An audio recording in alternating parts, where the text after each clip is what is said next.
신명기 강의 88번째 시간입니다. 신명기 22장 5절로 7절까지입니다. 같이 읽겠습니다. 여자는 남자의 의복을 입지 말 것이요 남자는 여자의 의복을 입지 말 것이라. 이같이 하는 자는 내 하나님 여호와께 가증한 자이니라. 길을 가다가 나무에나 땅에 있는 새의 보금자리에 새 새끼나 알이 있고 어미새가 그의 새끼나 알을 품은 것을 보거든 그 어미새와 새끼를 아울러 취하지 말고 어미는 반드시 놓아줄 것이요 새끼는 취하여도 되나니 그리하면 네가 복을 누리고 장수하리라. 아멘. 계속 율법의 규정들을 살펴보고 있는 중입니다.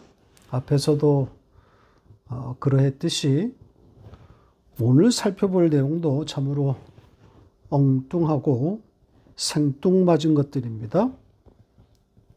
율법에 뭐 이런 것들이 다 있나 그럴 만한 내용들입니다.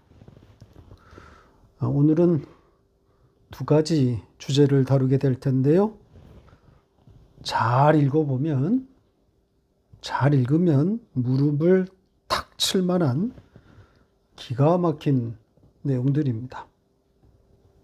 껍데기로 문자로만 대하면 황당하고 비논리적인 내용이지만 우리가 가진 성경의 문법으로 다가가면 마치 천국이 눈앞에 펼쳐진 듯한 너무나 선명한 복음이 담겨 있는 보석이 됩니다. 잘 따라와 보시기 바랍니다. 첫 번째 다룰 내용은 의복에 관한 겁니다. 내용은 이렇습니다. 여자는 남자의 의복을 입지 말 것이며 남자는 여자의 옷을 입지 말라고 합니다. 그러면서 이렇게 하는 것은 하나님께 가증한 것이라고 말하고 있습니다. 그러니까 여자가 남자의 옷을 입는다든지 남자가 여자의 옷을 입는 것은 하나님께 가증한 것, 미움을 받는 것이다. 그런 거죠. 겉으로 문자로만 보면 오늘날에는 교훈적 가치도 없는 시대에 동떨어진 이야기입니다.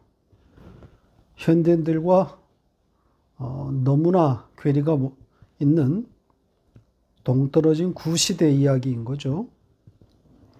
의복에 대한 남녀 구분이 모호해지는 것은 이미 오래된 이야기입니다. 그리고 이 의복 파괴는 특히 여성운동, 여성 해방의 상징물 같은 겁니다. 따라서 이 의복에 관한 오늘 본문의 말씀을 교훈적으로 다루게 되면 교인들 간에 싸움을 붙이는 격이 될 수도 있습니다. 보수, 진보로 나뉠 만한 내용이란 말이죠. 보수적인 분들은 이 율법의 규정대로 남자는 남자의 복장을, 여자는 여자 본연의 복장을 해야 한다고 말할 것이고, 진보적인 성향을 가지고 있는 분들은 그게 언제적 이야기인데 아직도 그런 말을 하느냐? 좀 지금 세상이 어떻게 돌아가고 있는지를 공부해라. 이렇게 말할 겁니다. 따라서 설교자는 이러지도 저러지도 못하게 되는 거겠죠. 교훈을 낼 수가 없게 되는 겁니다. 그래서 옛날에 고대 이스라엘에 그런 이야기가 있었다. 자, 이 정도 하고 퉁치고 넘어가는 거죠. 하나님이 원하시는 바가 무엇인지에 대해서는 결론을 짓지 못하게 되는 겁니다. 그러다 보니 대부분의 설교자들은 이런 본문들을 아예 다루지 않습니다. 논쟁이 될 만한 것이 분명한 이런 말씀을 굳이 다루어서 분란을 일으킬 필요가 없는 거죠. 다만 아마 보수적인 목사들은 이해 아랑곳하지 않고 문자 그대로 설파할지도 모르겠습니다. 의복에 관한 현대적 트렌드를 비판하겠죠. 여자가 남장을 하고 또 남자가 여장을 하며 남자가 귀를 뚫고 귀고리를 치렁치렁 달고 반면 또 여자는 머리를 짧게 자르고 이런 모습들을 비판할 겁니다. 그 중에 더 센 분들은 이런 모습들은 오늘 본문에 나와 있는 표현대로 하나님께 가증한 것이다. 하나님에 대한 심판이다. 또 심각한 도전이다. 심판받을 만한 일이다. 이렇게 말할지도 모르겠습니다. 이 동성애의 세상과 한 통속이라 생각할 수도 있을 겁니다. 이렇게 교훈으로 접근하면 답이 없는 무한 논쟁으로 빠지게 되는 겁니다. 윤리 도덕이라는 게 그런 겁니다. 절대적인 것이 아니잖아요. 아직도 적지 않은 사람들이 도덕과 윤리가 절대적이라고 생각하고 있는 것 같아요. 하나님으로부터 왔다고 생각하고 있는 거죠. 그렇지 않습니다. 생각해 보세요. 절대적이라고 믿어왔던 것들이 무너지고 있지 않습니까? 도덕과 윤리가 바로 그런 겁니다. 시대와 상황에 따라 변하고 무너진단 말이죠. 오늘날의 이성관, 결혼관만 보더라도 그렇지 않습니까? 요즘 시대의 젊은이들이 갖고 있는 생각과 우리의 생각이 얼마나 간격이 있습니까? 당장 여러분의 자녀들과도 충돌이 일어나고 있지 않습니까? 결혼 전 동거는 우리 시대에는 있을 수도 없는 이야기였다고요? 천에 하나 만에 하나 호로 자식 같은 놈이나 하는 짓이지 않았습니까? 그런데 지금은 어때요? 그렇게 이야기하면 자식과 원수가 될 수도 있단 말이죠. 다시 말하지만 성경은 도덕과 윤리를 말하지 않습니다. 비윤리적, 비도덕적이라는 그런 말이 아니라 기준을 제공하지 않는다는 뜻입니다. 다루고 있지 않다. 성경에 관심이 아니다. 이겁니다. 선악과를 따먹은 총체적으로 부패한 인간이라는 점을 간과해서는 안 됩니다. 성경은 여기서 출발하기 때문에 인간에 대한 기대가 없습니다. 그래서 도덕과 윤리는 성경의 관심사가 아닌 겁니다. 자, 다시 본문으로 돌아와서 여자는 남자의 옷을 입지 않는다. 남자는 여자의 의복을 입지 않을 것이다. 본문에 이 말씀이 담고 있는 의미가 무엇인지를 이야기해 봐야 하겠습니다. 지금 제가 표현한 것처럼 이 문장들은 명령문이 아닙니다. 미완료 평서문들입니다. 그래서 킹 제임스 성경도 하나님의 의지를 담아서 너희는 이렇게 될 것이다. 의지미래 조동사인 쉐를 써서 번역했습니다. 여자는 남자의 옷을 입지 않게 될 것이다. 남자는 여자의 옷을 입지 않게 될 것이다. 이런 거죠. 그러니까 하나님의 의지가 담겼다는 겁니다. 자, 이 번역이 타당한 것은 뒤에 이어진 내용 때문입니다. 이런 행위가 하나님께 가증한 것이라고 하지 않습니까? 여자가 남자의 옷을 입고 남자가 여자의 옷을 입는 것은 하나님께 가증한 것이다. 하나님께서 용납하지 않겠다는 거란 말이죠. 자, 왜 이렇게 강력하게 무섭게 경고하고 있는 거겠어요? 당연히 복음이 담겨 있기 때문입니다. 하나님 나라의 특성을 담아 놓은 겁니다. 자, 이 첫 번째 이야기 어렵지 않습니다. 남자와 여자의 등장, 제법 큰 힌트란 말이죠. 여자는 남자의 옷을 입지 않는다. 남자는 여자의 옷을 입지 않는다. 뭘 담아 놓은 거겠습니까? 남자이신 예수 그리스도와 여자인 교회를 말하고 있는 것 아니겠습니까? 좀 자세히 설명을 드리죠. 여자인 교회는, 즉 우리는 남자이신 예수 그리스도라는 옷을 입지 않습니다. 무슨 말입니까?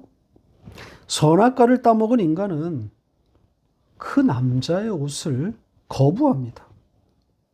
그 옷을 입어야, 그 남자의 옷을 입어야 구원인데, 타락한 인간은 태생적으로 그 옷을 입으려고 하지 않습니다. 그 대신 자기가 만든, 자기가 선택한 옷을 입습니다. 그렇게 만든 그 옷을 입고 구원에 이르겠다고 생각하는 거죠. 자, 아담이 선악과를 따먹고 제일 먼저 한 일이 뭡니까? 바로 이 옷을 해입은 거죠. 보세요. 창세기 3장 6절 7절입니다. 같이 읽겠습니다. 여자가 그 나무를 본즉 먹음직도 하고 보암직도 하고 지혜롭게 할 만큼 탐스럽기도 한 나무인지라 여자가 그 열매를 따먹고 자기와 함께 있는 남편에게도 주매 그도 먹은지라. 이에 그들의 눈이 밝아져 자기들이 벗은 줄을 알고 무화과나무 잎을 엮어 치마로 삼았더라. 그렇죠? 선악과를 먹고 눈이 밝아지니까 자기의 벗은 것을 알고 자각하고 무화과나무 잎으로 치마를 만들어서 해 입었단 말이죠. 그러니까 하나님이 만들어주는 남자의 옷을 입어야 할 아담이 자신이 스스로 만든 옷을 해 입는 그런 장면입니다. 이렇게 자신이 벗은 것을 알고 스스로 옷을 해 입는 상태. 이것이 바로 우리의 육적 현실인 거죠. 우리가 스스로 구원에 이르겠다고 하는 바로 자기의 하나님됨, 눈이 밝아져 스스로 하나님됨, 바로 그게 우리의 육적 현실 아니겠습니까? 자, 이게 우리의 육적 현실인데 스토리가 여기에서 끝났으면 낭패인데 이 스스로 해 입은 이 아담의 옷이 찢겨지고 새 옷을 입는 그런 이야기가 바로 이어집니다. 가보죠. 자, 같은 장 3장 21절입니다. 같이 읽겠습니다. 여호와 하나님이 아담과 그의 아내를 위하여 가죽 옷을 지어 입히시니라. 무화과 나뭇잎에 그 옷이 벗겨지고 가죽 옷이 입혀지는 내용입니다. 새 옷이 입혀지고 있죠. 이 가죽 옷, 바로 남자의 옷인 예수 그리스도입니다. 어린 양을 죽여 그 가죽을 벗겨 그 가죽으로 만든 옷을 입히는 거죠. 십자가가 고스란히 담겨 있지 않습니까? 예수라는 옷이 입혀지는 겁니다. 이렇게 남자의 옷은, 여자가 입는 남자의 옷은 하나님이 입혀주시는 겁니다. 여자는 남자의 옷을 입지 않는다. 이 말은 여자 스스로는 그 길로 가지 않는다는 뜻입니다. 아니, 그럴 수가 없는 거죠. 선악과를 따먹은 아담은 하나님이 만든 옷이 아닌 자기가 만든 그 나뭇잎, 무화과 나뭇잎의 옷을 해 입는단 말이죠. 눈이 밝아진 탓입니다. 자기가 하나님이 되었기 때문에 자기의 벗은 것을 보았고, 그래서 스스로 가리는 겁니다. 그것이 선이고, 그것이 구원이라 생각하고 있는 거죠. 그러나 구원은 그 옷이 찢겨지고, 그 무화과 나무로 해 입은 옷이 찢겨지고, 하나님이 만들어주신 가죽옷을 입어야 구원 아닙니까? 그걸 하나님이 하시는 거란 말입니다. 하나님만 하실 수 있는 거죠. 아들을 죽여 그 아들로 옷을 만들어 여자인 교회에게 입히는 겁니다. 하나님의 일방적인 행위인 거죠. 그러니까 스스로 옷을 해 입어 멸망받아 마땅한 여자들인데 포기하지 아니하시고 버리지 아니하시고 찾아오셔서 가죽옷을 입힘으로 일방적으로 여자와 상의하지 않고 그들을 천국으로 끌어들이는 겁니다.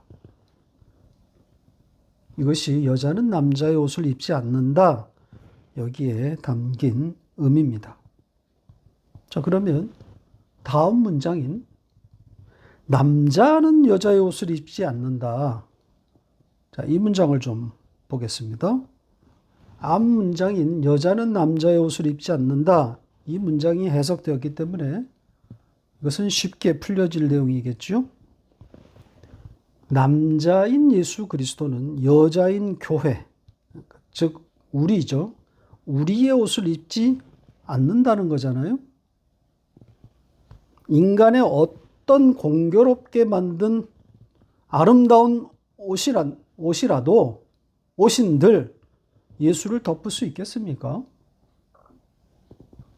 우리의 옷, 우리가 만든 옷으로 그것 입고 예수께로 나갈 수 없다는 의미 아니겠습니까?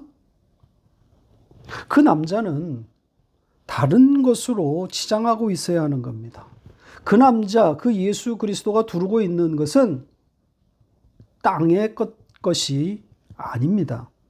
하늘의 것으로 두르고 있어야 이 아래 땅의 사람들을 구원할 수 있기 때문입니다. 자, 이런 의미를 상징적으로 담고 있는 사건이 있습니다. 이 남자, 이 예수가 입었던 옷을 놓고 쟁탈전을 벌이는 장면입니다. 자, 요한복음 19장 23절, 24절입니다. 같이 읽겠습니다. 예수를 십자가에 못 박고 그의 옷을 취하여 네 깃에 나눠 각각 한 깃을 얻고 속옷도 취하니 이 속옷은 위에서부터 통으로 짠 것이라 군병들이 서로 말하되 이것을 찢지 말고 누가 얻나 제비 뽑자 하니 이는 성경에 저희가 내 옷을 나누고 내 옷을 제비 뽑나이다 한 것을 응하게 하려 함이러라. 이 십자가 현장에서 예수의 옷을 가지고 다툼을 벌이고 있는 장면입니다. 겉옷은 네 조각으로 잘라 나눴고 속옷은 조각내지 않고 제비를 뽑아 한 사람이 차지하는 그런 내용입니다. 치욕스러운 십자가에 달린 죄인, 죄수의 옷인데 왜 이 죄수 옷 붙은 더러운 옷을 두고 쟁탈전이 일어난 걸까요? 뭘 담아 놓은 거겠습니까? 이 옷을 가지면 나중에 부자가 될 것이라는 그런 계산이 깔려 있었던 걸까요? 이건 상징입니다.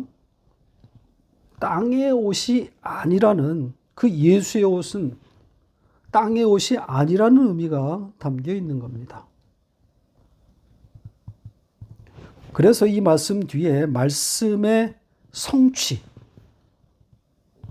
구약성경 시편 22편 18절을 인용한 내용이 첨가되어 있는 겁니다. 내 옷을 나누고 내 옷을 제비 뽑을 것이다. 이 병사들은 재미로 장난삼아 옷을 나눠 가졌을 것이지만 이들의 이 행위를 통해서 이 남자가 땅의 사람이 아닌 하늘적 존재였다. 이런 의미를 담아놓은 겁니다. 하늘 왕의 옷이라는 거죠. 온 인류를 덮을 바로 그 가죽옷이라는 그런 의미입니다. 자, 이렇게 5절을 살펴봤고요. 다음 주제로 넘어가도록 하겠습니다. 6절과 7절의 내용인데요. 이것도 복음의 시각으로 보지 아니하면 이상하기 짝이 없는 내용입니다. 우선 내용부터 좀 요약해 보죠. 길을 지나다가 둥지에 있는 알이나 새의 알이나 새끼를 봤어요. 그런데 그 둥지에 그 어미가 그 새끼와 그 알과 함께 있는 겁니다. 먹이를 새끼에게 먹여주고 있거나 알을 품고 있는 거겠죠. 이런 상황에서 어미새나 이 새끼새를 동시에 취하지 말라는 겁니다. 새끼새는 취할 수 있지만 어미새는 놓아주라고 합니다. 자, 어미새를 놓아주라는 것은 아마도 알이 언급된 것으로 봐서 그 새가 품어야 할 알 때문일 것 같습니다. 어미새를 잡아버리면 알에서 생명이 잉태될 수 없기 때문인 거겠죠. 이 말씀에서 교훈을 찾으려면 어떤 것이 있겠습니까? 새끼는 잡아도 되고 어미는 안 된다. 자, 여기 무슨 교훈이 있나요? 새끼를 잡아가는 사람이 있나요? 새의 새끼를 잡아서 뭐 했습니까? 새를 잡는다는 것은 식용으로 쓰기 위함일 건데 새의 새끼를 식용으로 쓰는 경우가 흔한가요? 그리고 여기 알이 등장을 했는데요. 정작 알에 대해서는 특별한 규정을 두지 않았습니다. 알을 가져가도 된다는 것인지 아니면 어미가 그 알을 품고 있으니 건들지 말라고 하든지 어떤 내용도 언급하지 않았습니다. 따라서 교훈이 될 만한 내용이 보이지 않습니다. 혹자는 거의 억지로 어미새를 잡지 말라는 것은 종족 보존의 의미를 둔 것이다. 이렇게 주장하는데 사람들이 어미새를 잡는다고 새의 씨가 말리겠습니까? 새의 둥지가 사람 닿는 곳에만 있는 것이 아니란 말이죠. 눈에 띄지도 않는 곳에 얼마든지 둥지들은 있기 마련입니다. 또 어떤 이는 어미와 새끼를 동시에 함께 취하는 것은 너무 잔인하지 않은가? 이렇게 말하기도 합니다. 새끼가 갓 부화됐는데 그 어미를 새끼에게서 뺏으면 그 새끼들이 너무 불쌍하다는 거죠. 새의 감정이입이 되는 동물 보호자 냄새가 납니다.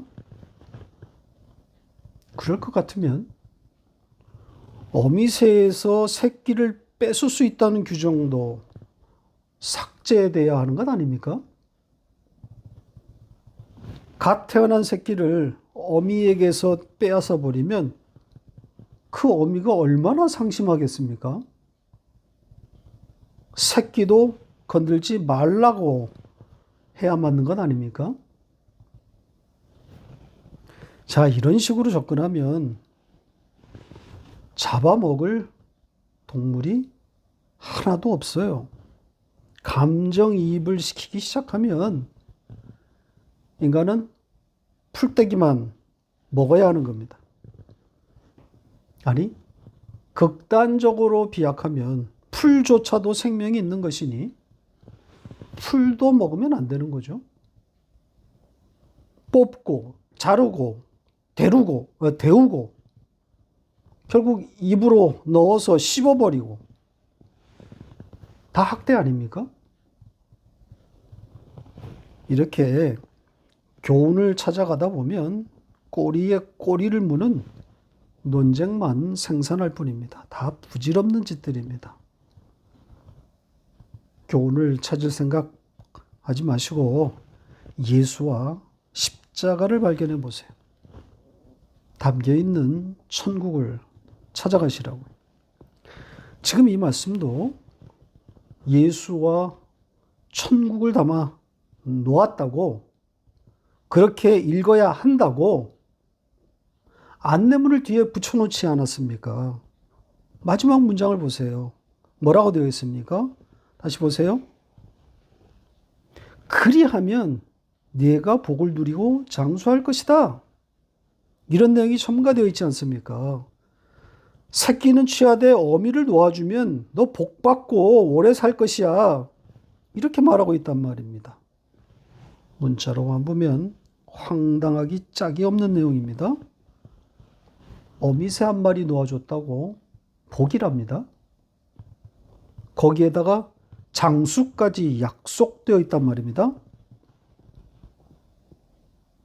그러니까 문자로 읽지 말라는, 그렇게 읽으면 안 된다는 그런 안내문인 셈인 거죠.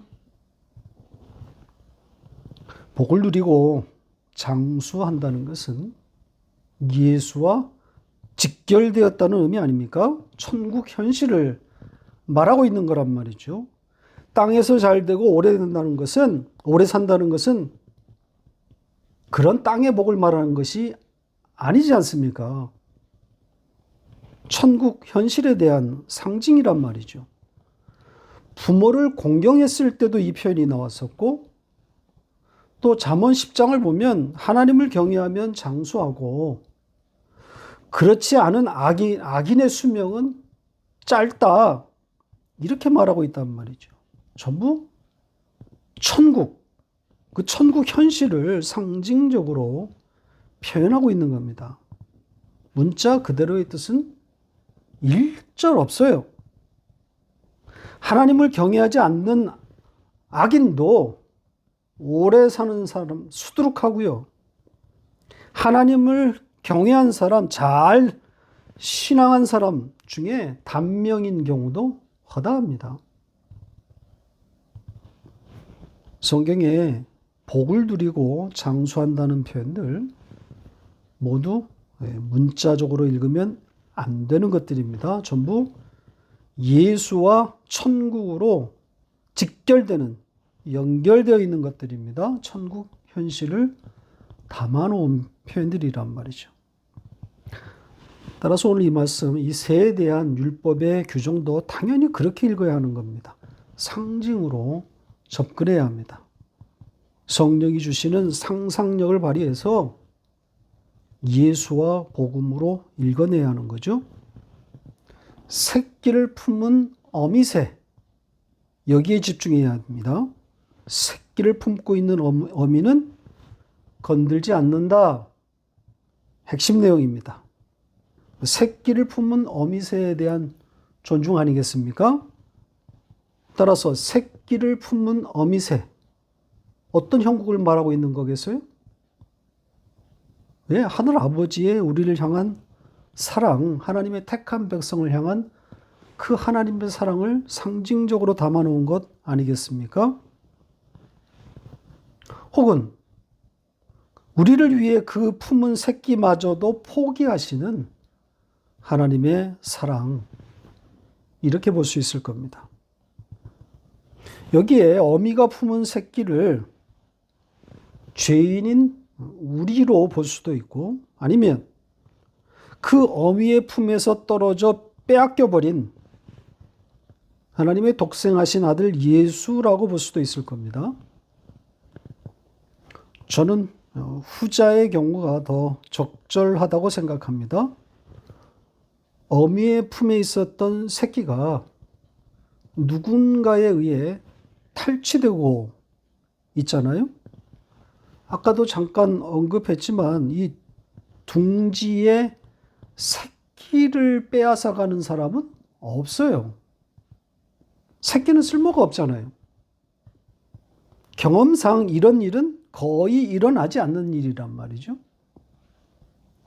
그래서 이 말씀을 읽는 독자들은 새끼를 뺏는다는 내용이 생뚱맞다, 이렇게 생각하는 것 아니겠습니까? 그러니까 새끼는 취해도 되지만 어미는 안 된다. 이게 오늘 본문의 내용 아닙니까? 굳이 새끼에 대해서는 언급하지 않아도 되는데, 아니, 언급하지 않았어야 논리상 맞는 거란 말이죠. 새끼를 취하는 경우가 거의 없기 때문입니다. 그래서 새끼에 대한 언급은 억지스럽다, 이런 생각이 드는 겁니다. 그러니까 새끼를 품은 어미새를 잡지 말아라, 요것으로 충분한데 굳이 새끼는 가져가도 된다, 취해도 된다, 이 새끼에 대한 언급은 없었어야, 언급하지 않았어야 자연스러운 거란 말이죠. 그래서 이 억지스러운 새끼의 등장은 그 새끼가 예수를 상징적으로 담고 있는 것이 아닌가, 이렇게 해석을 하게 되는 겁니다. 이 새끼를 빼앗는 일이 일어났기 때문인 거죠. 일어나지 않았어야 할 일인데 그 일이 일어났단 말입니다. 그러니까 예수의 십자가, 그 새끼를 빼앗아 나무에 달아버린 사건 아니겠습니까? 그 십자가를 담기 위해서 새끼를 취해도 좋다는, 그것을 허락하고 있는 내용이 들어간 것이 아닌가, 이렇게 생각해 보는 겁니다. 아무튼 새끼를 품은 어미새는 잡지 말라, 이 규정이 담고 있는 바는 하늘 아버지의 우리를 향한 사랑이다, 이렇게 말할 수 있을 겁니다. 그래서 그 사랑에 대한 존중, 그 아버지에 대한 경외를 말하고 있는 겁니다. 그렇게 그 어미새를 놓아주는 자들, 그들이 바로 복을 누리고 장수한다는 겁니다. 아버지의 그 사랑을 알고 그 아버지를 존중하게 되는, 그 복음을 알게 된 자들에게 약속된 천국의 현실을 말하고 있는 겁니다. 말씀을 맺죠. 여러분은 어떤 옷을 입고 있습니까? 여러분이 만들어 해 입은 무화과 나뭇잎으로 만든 그 옷이 벗겨지고 남자의 옷인 가죽옷이 입혀졌습니까? 어린 양의 죽음이 내어준 그 가죽옷을 입으셨습니까? 새 옷을 입으신 겁니다. 이 새 옷을 입은 자들은 이제 새 노래를 부르게 된 자들입니다. 가죽옷의 노래를 부르고 있는 거죠. 언제 함께 모여서 이 노래, 이 같은 노래, 이 가죽옷의 노래를 함께 부르고 싶습니다. 연말이 되고 또 새해가 다가오니 더욱 그러고 싶어집니다. 물론 현실적이지는 않지만 그런 날을 생각하게 됩니다. 며칠 남지 않은 2025년을 가죽옷의 현실을 깊이 인식하면서 그 가죽옷을 입혀주신 하늘 아버지의 그 일, 그 하신 일을 높여드리는 그런 시간으로 활용할 수 있기를 바랍니다.